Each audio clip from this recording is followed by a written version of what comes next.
धूमधाम रे पालित हिला राष्ट्रीय नव हिंदू वर्ष।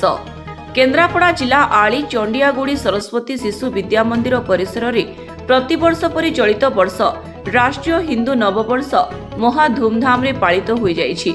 पारंपरिक रीतिर कार्यक्रम परि पिलामानक द्वारा नाच गीतर माहौल समस्तक मन मोहिथिला। मो ना श्रीनाथ मिश्र, मु निकट टुंगा सीपीबीटी हाईस्कूल शिक्षक भाव में काम करे। आज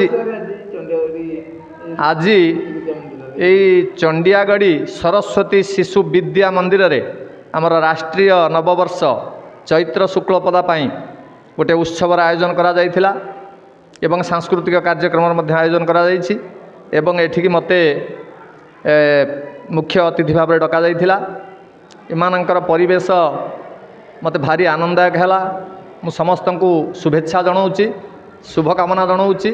आमर जो राष्ट्रीय नववर्ष वर्ष प्रतिपदा यह एक पवित्र दिन। आमर प्रथमे श्रीरामचंद्र मर्यादा पुरुषोत्तम तांकर एही दिन रे राज्याभिषेक होइथिला एवं ये सृष्टिर प्रथमे सृष्टि होइथिला एही दिन। तेणु आमे यही राष्ट्रीय नववर्ष को आनंदर सहित पालन करूँ। विक्रम संवत्सर यही दिन आरंभ होता एवं आमर चांद्रमान अनुसार ये जो वर्ष प्रतिपदा ये उत्सवटी अत्यंत आनंददायक उत्सव। ओडिशार विभिन्न जगार ये उत्सव आनंद का सहकार पालन करा जाए एवं आज खुशीर विषय आमर ये वर्ष प्रतिपदा उत्सवटी को अत्यंत आनंद मुखर करने ये चंडियागढ़ी सरस्वती शिशु विद्या मंदिर समस्त विद्यार्थी शिक्षकगण गुरुजी गुरुमा शुभेच्छु उद्योगी समस्त सहयोग कार्यक्रमटी अत्यंत आनंददायक है।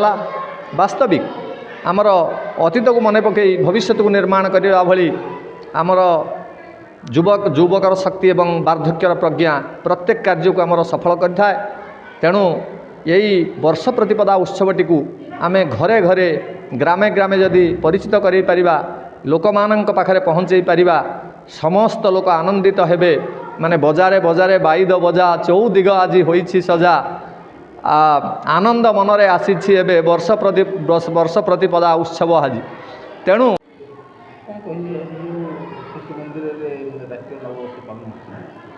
शिशु मंदिर रे आमर राष्ट्रीय नववर्ष माँ दुर्गा सायं शाखा आली शाखार जो कार्यक्रम प्रतिवर्ष आमर नुआ वर्ष पालन होची राष्ट्रीय हिंदू नववर्ष। आमे ए अंचल रे लोक मानकु केमिति परिवर्तन करिवु एवं सेमाने चरित्र गठन करिवे आउ ठीक भारतर समृद्धि हेब आ निजर चरित्र गठन कले समाज समृद्धि हुए यही वार्ता आमे देई प्रतिवर्ष यही राष्ट्रीय नववर्ष को पालन करचु। भारतर संस्कृति ऐक्य परंपरा को बजाय रखापी आमे आज यही प्रयास जारी रखीचु। धन्यवाद।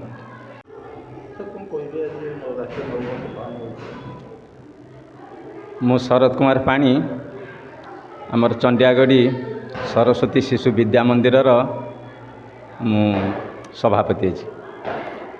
प्रतिवर्ष भली ये वर्ष मध्य आमे आम विद्यालय प्रांगण रे आमर ये राष्ट्रीय नववर्ष को बेस आडंबर सहकार पालन करचु। आ मुख्यतः सरस्वती शिशु विद्या मंदिर उद्देश्य जहाँ आमर संस्कृति आमर परंपरा आकु केमिति आमे बजाय रखिबा एवं से संस्कृति परंपरा माध्यम रे आमे निजर व्यक्तिगत भाव उन्नति करने सहित आम देशर उन्नति हो पार। आम देशर विकासर यह एक सफल मार्ग। आकु मर्मे मर्मे अनुभव करी आमे प्रतिवर्ष यही भली केवल यही कार्यक्रम नुहे यही भली विभिन्न समय आमे विभिन्न कार्यक्रम पालन करथाउ। ता मध्यरु आजिर यही राष्ट्रीय नववर्ष उपलक्षे पालित होउथिबा कार्यक्रम अनन्य अटे। जा हो आमे भारतवर्षर से प्राचीन परंपरा प्राचीन संस्कृति को मन पकाई आमर भविष्यत पीढ़ी मनरे आम संस्कृति कौन पाई आवश्यक आम संस्कृति द्वारा परिचालित हेले आमे निजर केमिति उन्नति करि परिबा एवं आम देशर केमिति विकास हो पार से आमे आमर उद्यम जारी रखीचु। तेणु आमे विभिन्न समय रे भारतर संस्कृति को बहन करुवा विभिन्न राष्ट्रीय पर्वपर्वाणी गुड़िक आमे एइभली अत्यंत भव्य मनोज्ञ परिवेश माध्यम आमे पालन करि आसु। मुख्य अतिथि सामाजिक समीक्षक रमला सुतार, मुख्य वक्ता शिक्षाविद श्रीनाथ मिश्र जोगदे अभिभाषण रखिथिले। शिशु मंदिरर सेठी गुरुजी संयोजन एवं समस्त गुरुजी गुरुमांक सहयोग रे कार्यक्रम शांति श्रृंखला शेष होइथिला। आलीरू अभय कुमार सुतारଙ୍କ रिपोर्ट, स्वास्तिक न्यूज।